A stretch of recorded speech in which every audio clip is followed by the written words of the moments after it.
তুমি চলে এসেছো? দাও দেখি কেমন মাছ আনলি। আমায় আর খাটিও না তো, ওই তো ব্যাগটা আছে, নিজেই সাবধানে কাজ করতে হবে। এভাবে শাকচুন্নি এক এক করে সব বাড়িতে যায়, কিন্তু কোনো বাড়িতে তেমন কিছু পায় না। অবশেষে রাতে আবার শাকচুন্নি চুপি চুপি একটা হাঁস ধরে নিয়ে খায়।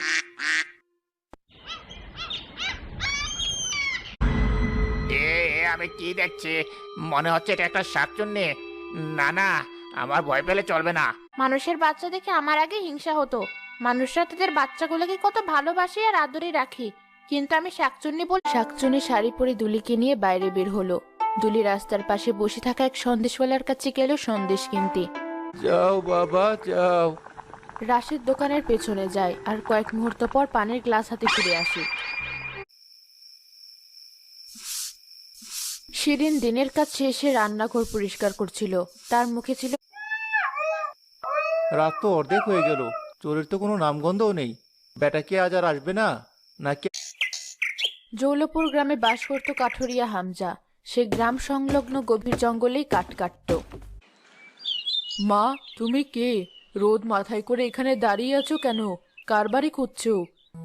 যে গ্রামে খুনিকে আশ্রয় দিয়েছি সেই গ্রামকে আমি ধ্বংস করে দিব। আজ থেকে আমি রাজকন্যা চাঁদনি হাঁটতে হাঁটতে জঙ্গলের গভীরে চলে যায়। বাহ, জঙ্গলের ভেতরে এত সুন্দর ফুল ফুটে আছে। একটা পাখির সাথে আমার মেয়ের বিয়ে কি করে সম্ভব? সমাজ কি বলবে? রানীমা, আমি জানি এটা মেনে সাবা, সাবা, দরজাটা খোল দিদি ভাই, আমি একদম ভিজে গেছি। আপু! ওরে বাবা রে, এটা কি? দেখে মনে হচ্ছে কোনো শাকচুন্নির মাথার ওকে একটু খাবার দেই। ঘুম থেকে উঠে নিশ্চয়ই ওর অনেক খিদে লাগবে। ঘুম থেকে উঠে খাবার পেলে তো। আনিস, আমি আর পারছি না, আমার মাথা ছিঁড়ে যাচ্ছে। এই শব্দটা বন্ধ করো। ওর দেহটা ঠিক এই মেজের নিচেই আছে। জালাল মিয়ার কথাই সত্যি। এর মানে আমাদের এই মেঝে ভাঙতে হবে? এ কি, সাপটা তো এখন আমার শরীর বেয়ে উঠে আমার গলায় পেঁচিয়ে ধরছে। কে কোথায় আছো? বাঁচাও আমাকে। আয়, আয়।